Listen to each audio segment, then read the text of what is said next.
Update. I was an accident, and after years of negligence, I told my family I wished they had terminated me or given me up for adoption. Original post. I was basically an accident. When I was born, my siblings were 16 male, 18 female, 20 female, 23 female, and my parents were both 46. I was never mistreated in my childhood, but I was neglected and my entire family resented me. My parents didn't really think that they would get pregnant again, but here we are. I was never really looked after for by anyone, and basically had to raise myself. No one ever really spent any time with me or played with me or anything when I was a kid. They didn't ever buy anything significant for me, just handed my siblings clothes and things.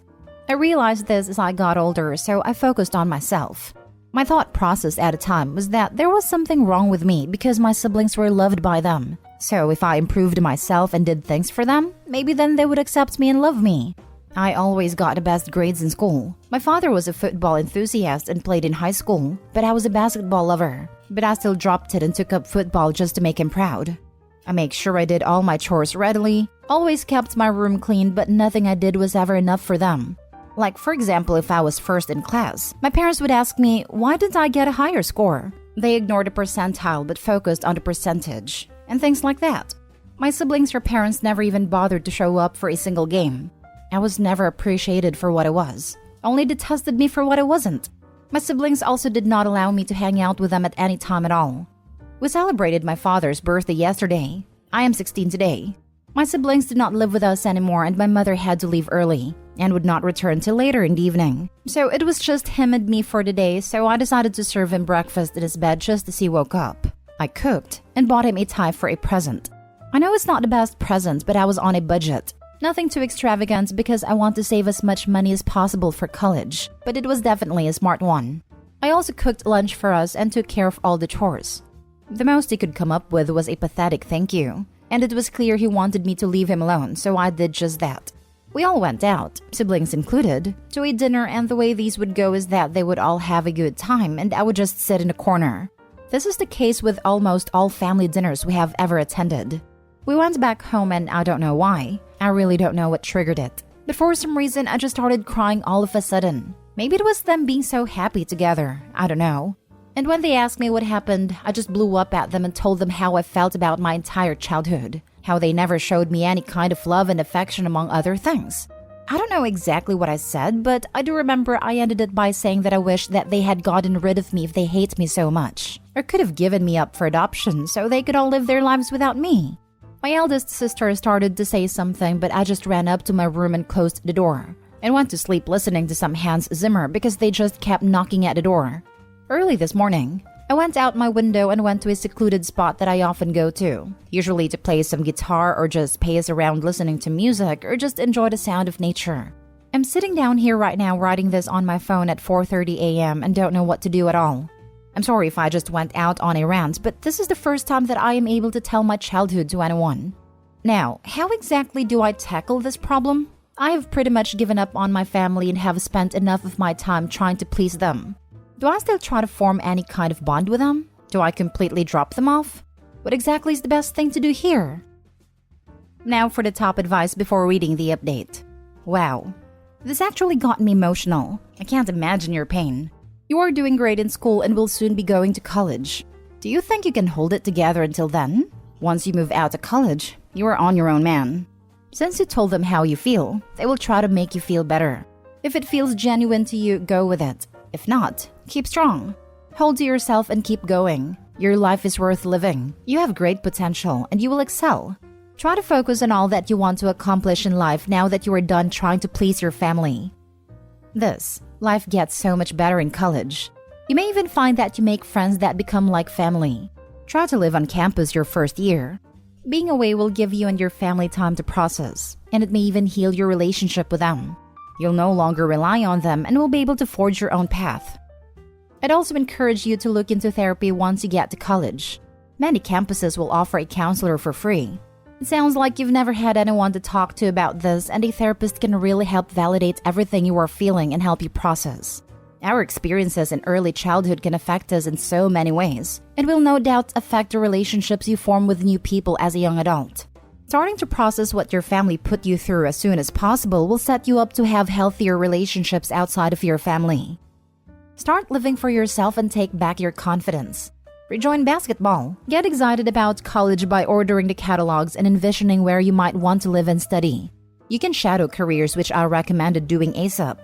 I can't tell you how many times I changed my major or how many people, including myself, wasn't a fan of the day-to-day job and wish they'd chosen something else.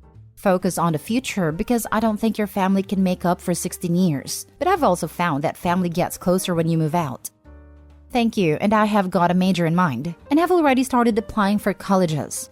I just hope that I can find a decent scholarship because I don't really want to depend on my parents' money.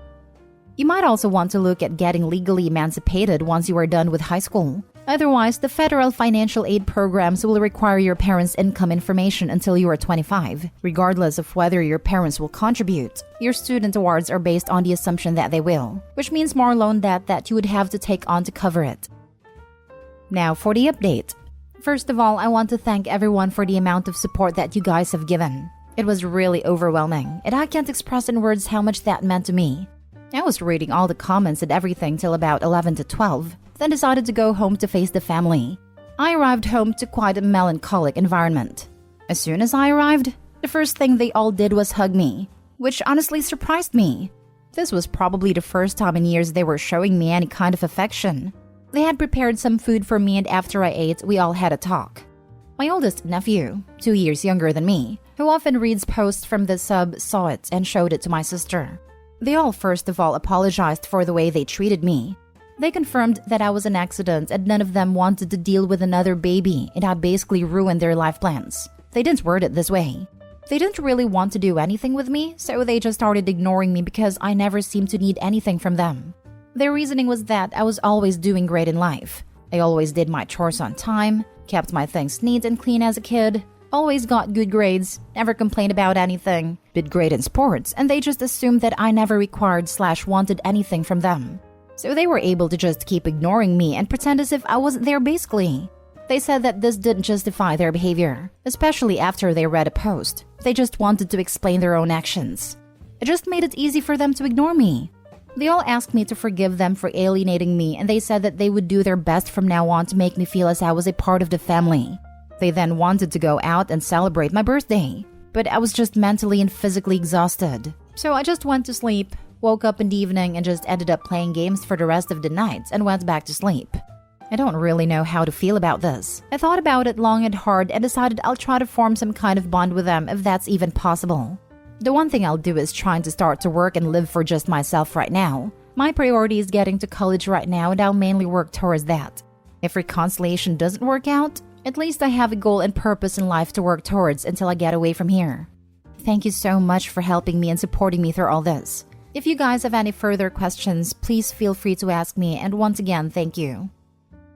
Just wanted to send you a huge fierce mom hug. You sound like an incredible and resilient person, and I hope you see your worth. You deserve better.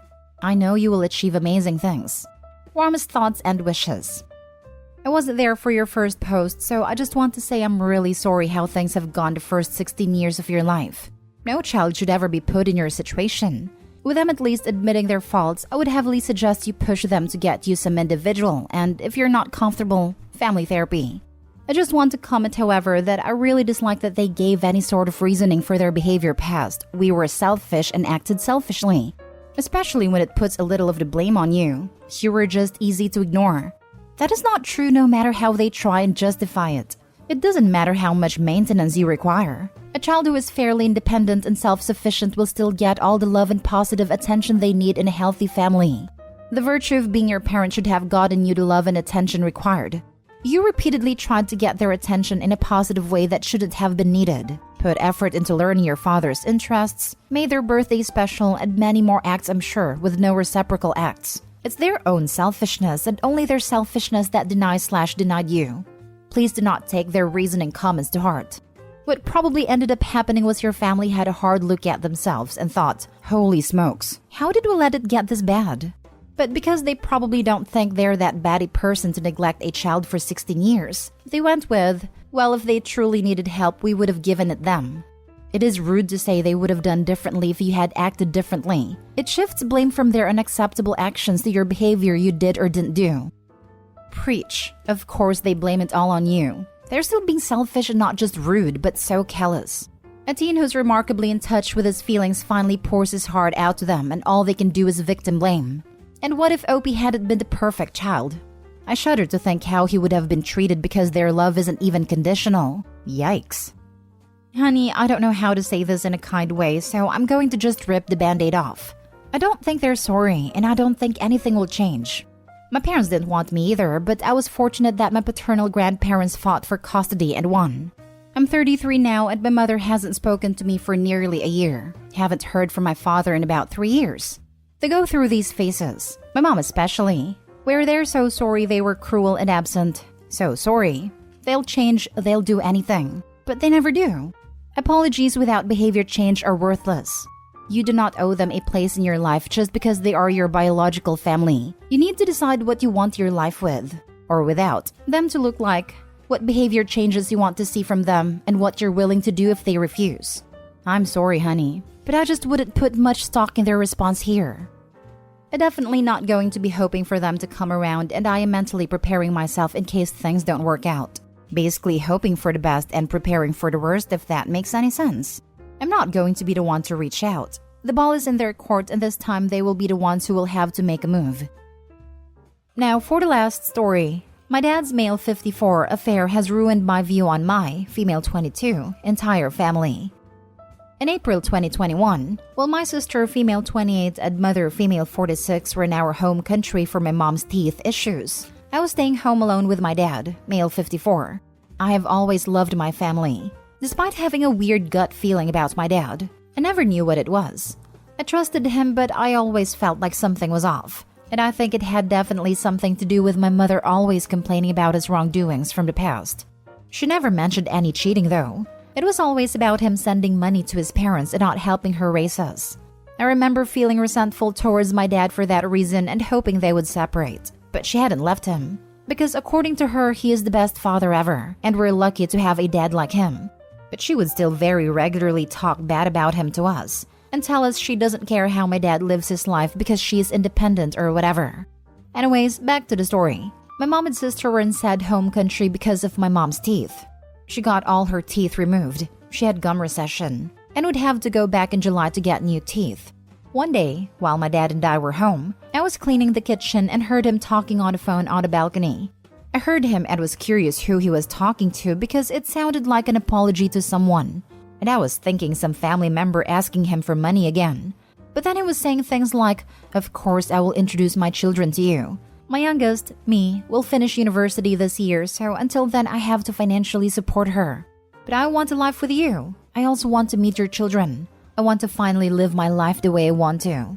I want to live with you because we share the same views on life. We're soulmates." I was absolutely stunned when I heard these things. I knew my dad wasn't a great partner, but I really never guessed that he would actually cheat on my mom. I had no idea what to do. I just couldn't confront him at that moment. I decided to talk to my sister about it when they were back. 2 days after that happened, my mom and sister came back and my mom was in the worst mental state I have ever seen her in. She had all of her teeth removed and the denture they made for her didn't fit her, but she had to travel back, so that meant she had to stay without teeth until July. She felt extremely ugly. Her confidence and self-esteem were non-existent. I told my sister about my dad having an affair, and I expected her to be shocked about it, but she seemed so normal. She later told me that since she was a kid, my dad always had multiple different girlfriends. When she was 6 years old, he even introduced her to one of his girlfriends and continued to have affairs. The last one she knew about was in 2012. After that, she moved out anyways. Apparently, my mom knew about them all and they would argue, but she would never leave. I was so shocked.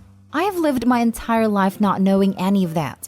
I asked her why she never told me, and she said it was because I was young. I told her I wanted to tell mom about it, but she told me we should wait until she gets her teeth done because she really wouldn't be able to deal with it. I said alright, and then suddenly my dad is cheering her up, making her feel good about herself, and they're more loving than they were before. So we decided to drop it. After that, I moved out. It honestly was the best time of my life. I hate living at home. I can't stand it. I can't think of anything else but that. I am temporarily back home, but I will move out again to do my master's and work. Anything my dad does pisses me off. I hate whenever my mom talks good about him. I feel so betrayed because she always preaches independence and how men ain't it. and talks bad about almost everybody's relationship. And I also can't believe how my sister can still be so normal to my dad and act like nothing ever happened. I feel so gaslit and it is driving me crazy. I just don't know how to deal with this, but I think when I am away from them, I will feel better again. I would love advice from people who have been through something similar. Now for the advice. I am so sorry he is like this. This is a lot and probably above this form's ability level. Can you get to a therapist? It will help to have someone to talk all this out with who is also a pro. I think a therapist might really be the way to go. I've been thinking about it for some time but never got to do it. If she is aware of the affairs and says she doesn't care how my dad lives his life because she is independent or whatever, and if he is being supportive and loving to her when she needs it the most, maybe this is just a relationship they have worked out between themselves. Now is probably not the best time to raise it with your mom, but have you tried talking about it with your dad? I don't think I can have this conversation with him honestly. Back when I was younger, my sister talked to him about it apparently, but he just cried in front of her and told her he is sorry and would not do it again.